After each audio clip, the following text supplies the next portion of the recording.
Assalamualaikum warahmatullahi wabarakatuh. Pada kesempatan kali ini kita akan melanjutkan kuliah kita tentang peluang bersyarat atau conditional probability. Pada kali ini dengan subtopik teorema Bayes. Jadi teorema Bayes ini mungkin sesuatu hal yang baru bagi kita semua.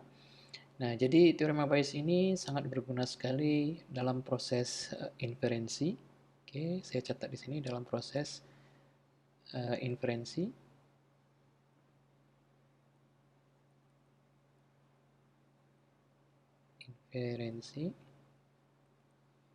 Oke, jadi dalam proses inferensi ini kita mempunyai hubungan sebab dan akibat.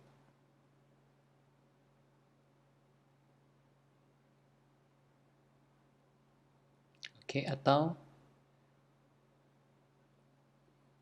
cause and effect. Oke, jadi teorema Bayes ini sudah sangat sering digunakan di bidang ilmu komputer, kemudian juga di bidang kesehatan. Jadi sebagai contoh, penggunaan teorema Bayes ini adalah dalam kasus kita mempunyai beberapa penyebab, ya, beberapa sebab yang menghasilkan satu akibat. Oke, sebagai contoh, kita ambil dalam bidang kesehatan, akibatnya adalah flu. Oke, dan penyebab penyakit flu ini adalah bisa virus A1, kita namakan virus A1. Kemudian virus A2, kemudian virus A3. Oke. Kemudian penyakit flu ini kita namakan dengan event B. Oke. Nah, jadi dengan menggunakan teorema Bayes ini, nanti kita akan menghitung penyebab utama dari penyakit flu ini atau penyebab utama dari akibatnya. Jadi di sini akibat adalah penyakit flu ya. Jadi di sini kita akan menghitung ya berapakah peluang event B ya penyakit flu itu sudah terjadi ya. Penyebabnya adalah virus A1 misalnya. Kemudian kita juga menghitung peluang A2 ya, peluang penyakit B ya atau penyakit flu, event B penyakit flu yang disebabkan oleh virus A2. Kemudian kita juga menghitung peluang penyakit B terjadi itu diakibatkan oleh virus A3. Nah, dengan membandingkan ketiga peluang ini, kita bisa mengetahui penyebab utama dari penyakit flu ini. Apakah virus A1, virus A2, ataupun virus A3. Jadi itu salah satu contoh kegunaan teorema Bayesnya ini dalam bidang kesehatan. Nah, jadi di sini dalam menggunakan teorema Bayes ini atau dalam menghitung teorema Bayes ini kita nanti akan menggunakan aturan multiplikasi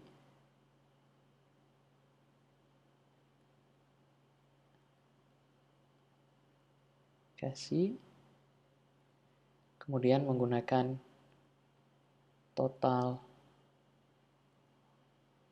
probability theorem. Oke. Nah, keduanya sudah kita bahas sebelumnya. Oke. Nah, jadi pada slide ini bisa kita lihat beberapa definisi yang akan kita gunakan dalam hukum Bayes. Jadi di sini yang pertama adalah prior probability. Ya, jadi probability adalah peluang AI. Jadi kalau dalam contoh yang telah saya sebutkan pada slide sebelumnya, jadi berapakah kita peluang terpapar oleh virus A1, tapi kita belum mengetahui akibatnya. Oke. Kemudian berapakah peluang kita terpapar oleh virus A2 dan seterusnya. Oke. Dan kita juga mengetahui di sini peluang BAI. Oke, jadi kalau kita terjemahkan, peluang B kalau AI terjadi adalah berapakah misalnya kalau kita mempunyai virus terpapar oleh virus AI misalnya atau virus A1 sebagai contoh. Nah, berapa peluang kita mendapatkan atau terkena penyakit flu? Nah, ini adalah sesuatu yang harus diketahui dulu. Ini artinya ini harus melalui proses pengukuran atau observasi. Jadi ini hal yang harus kita ketahui untuk bisa menghitung probabilitas AI kalau B terjadi. Oke, jadi ini harus diketahui, harus diketahui. Oke. Nah, jadi di sini kita harus tahu dulu prior probability, kemudian kita juga harus tahu peluang B ya kalau penyebabnya juga terjadi. Nah, jadi di sini kita ingin menghitung berapakah peluang penyakit flu terjadi yang disebabkan oleh virus AI, misalnya A1, A2 ataupun A3 ini harus diketahui. Nah, berdasarkan hal ini, maka kita bisa menghitung namanya adalah peluang AI kalau B terjadi atau disebut juga dengan posterior probability.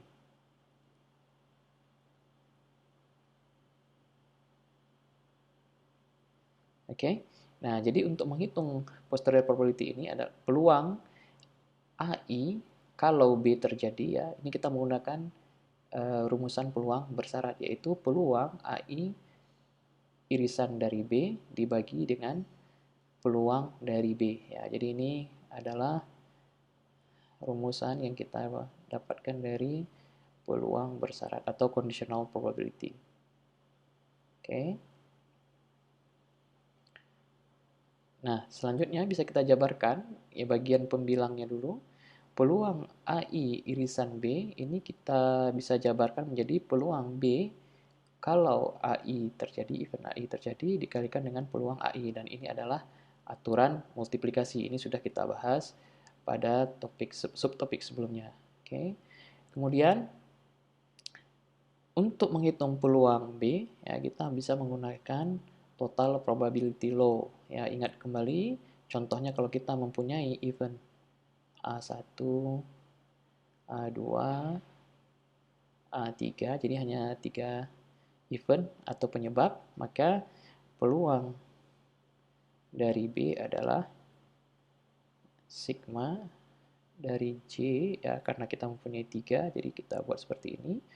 Peluang dari B, J, dikalikan dengan peluang J, sama dengan peluang B, A1. Dan peluang A1 ditambah peluang B A2 terjadi dikalikan dengan peluang A2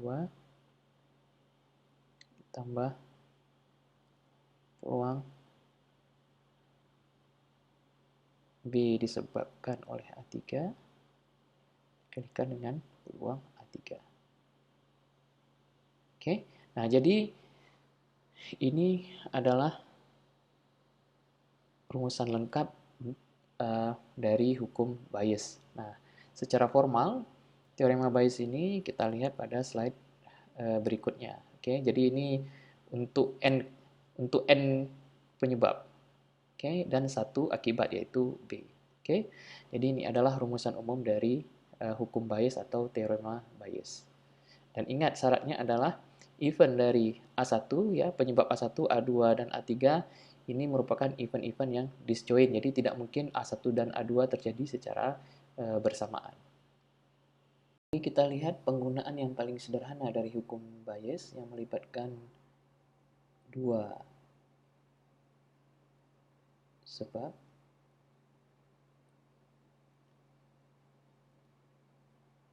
dan pastinya satu akibat. Oke. Nah, jadi di sini kita mempunyai sebuah kasus di mana event A kita definisikan sebagai sebuah pesawat sedang terbang di udara. Kemudian event B kita definisikan sebagai sesuatu terdeteksi ya, atau sebuah objek terdeteksi oleh radar. Nah, kemudian kita definisikan event B sebagai akibat. Ya, jadi event B akibat.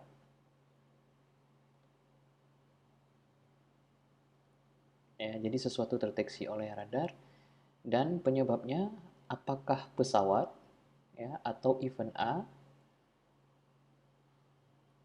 atau bukan pesawat atau A komplement. Oke, jadi kita akan menghitung ya akibat ya, atau event B terjadi ya. Kemudian kita ingin menghitung peluang dari penyebabnya adalah event A ataupun event A komplement. Oke. Jadi pada contoh ini yang akan kita bahas adalah kita ingin menghitung ya, ya, kondisinya adalah sesuatu terdeteksi oleh radar atau event B sudah terjadi dan kita ingin menghitung peluang penyebabnya adalah pesawat sedang terbang di udara. Jadi di sini kita menggunakan hukum Bayes. Jadi dengan rumusan peluang bersyarat ya bisa kita tulis peluang A kalau B terjadi adalah peluang dari B irisan A dibagi dengan peluang B. Oke. Nah, untuk pembilang ya kita gunakan aturan multiplikasi yaitu peluang B irisan kalau A terjadi, maaf, dikalikan dengan peluang A dibagi dengan peluang B. Oke. Nah, peluang B kalau A terjadi ya sudah diberikan di sini yaitu sebesar 0,99. Ini sudah diketahui. Kemudian peluang A adalah kita lihat di sini 0,05. 0,05. Oke.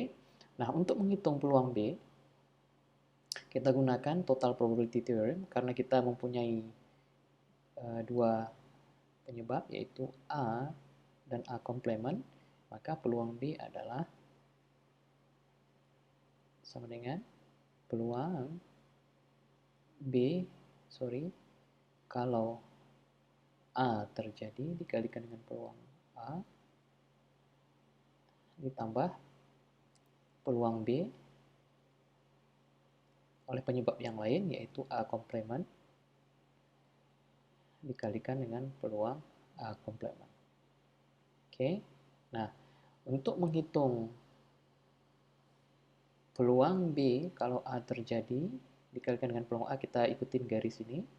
Ya.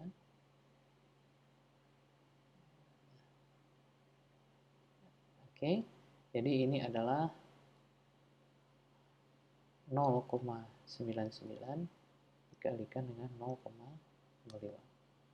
Oke, sedangkan jalur yang lainnya ya peluang B kalau A komplement terjadi dikalikan dengan peluang A komplement. Jadi ini adalah jalur ini.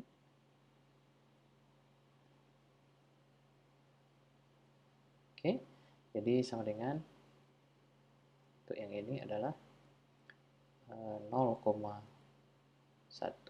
dikalikan dengan 0,95. Oke, nah jadi dengan menggunakan aturan multiplikasi dan juga total probability theorem kita bisa menghitung peluang A kalau B terjadi dengan menggunakan rumusan hukum Bayes. Selanjutnya adalah penerapan hukum Bayes pada kanal BSC atau Binary Symmetric Channel. Jadi contoh ini sama dengan contoh sebelumnya, melibatkan dua sebab.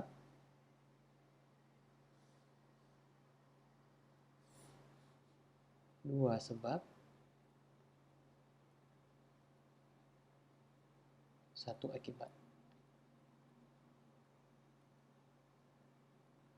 Oke, Jadi kanal BSC seperti yang sudah kita bahas sebelumnya, ya, melibatkan sisi pengirim dan penerima, di mana sisi pengirim mengirimkan bit 1 dan 0. Ya, bit 1 dikirimkan dengan probabilitas P, sedangkan bit 0 dikirimkan dengan probabilitas 1 kurang P. Oke. Sedangkan pada sisi penerima, yang diterima juga bit 1 dan bit 0. Jadi kalau yang dikirimkan adalah bit 1 dan diterima bit 1, maka proses deteksi dilakukan dengan benar. Sedangkan bila dikirimkan bit 1, yang diterima adalah bit 0, maka dianggap terjadi kesalahan. Dan probabilitas kesalahan ini besarnya adalah epsilon. Oke, jadi di sini saya tuliskan epsilon sebagai probabilitas kesalahan. Demikian juga kalau yang dikirimkan bit 0, yang diterima adalah bit 1, juga dianggap sebagai kesalahan dengan probabilitas epsilon. Oke. Sedangkan probabilitas bahwa bit diterima dengan benar, ya, itu adalah 1 dikurang epsilon. Ya. Oke. Ini adalah gambaran dari BSC atau Binary Symmetric Channel. Oke. Nah, di sini kita akan menghitung dua probabilitas, yaitu probabilitas yang diterima adalah D0, ya, ini akibatnya, oke, sama dengan yang probabilitas yang kedua yang akan kita hitung, ya, yang diterima adalah bit 0, sedangkan penyebabnya adalah yang dikirim adalah bit A1, sedangkan pada kasus kedua yang dikirim adalah bit A0 atau bit 0, sorry. Jadi dengan menggunakan hukum Bayes, ya, probabilitas A1 kalau yang diterima adalah bit 0, maka dengan menggunakan perhitungan peluang bersyarat adalah peluang A1 irisan D0, ya, dibagi dengan peluang D0. Nah, untuk peluang A1 irisan D0 ini kita gunakan aturan multiplikasi, yaitu peluang D0 kalau A1 yang terjadi dikalikan dengan peluang A1. Oke, peluang A1 adalah peluang bit yang dikirimkan adalah 1. Jadi ini nilainya adalah P. Oke, sedangkan peluang kalau A1 yang dikirimkan atau bit 1 yang dikirimkan sedangkan diterima adalah bit 0. Jadi terjadi kesalahan dan ini adalah peluangnya adalah epsilon. Oke. Sedangkan untuk penyebut peluang D0, ya, kita gunakan total probability theorem.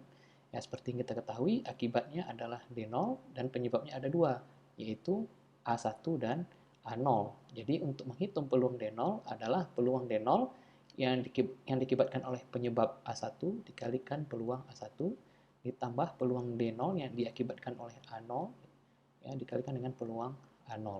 Nah, seperti yang kita ketahui, peluang A1 adalah P. Nah, ini ya. Kemudian peluang A0 adalah 1 kurang P. Kemudian peluang D0 kalau A1 terjadi, jadi ini terjadi kesalahan, ya. Karena yang dikirimkan adalah bit 1, yang diterima adalah bit 0. Jadi di sini peluangnya adalah epsilon.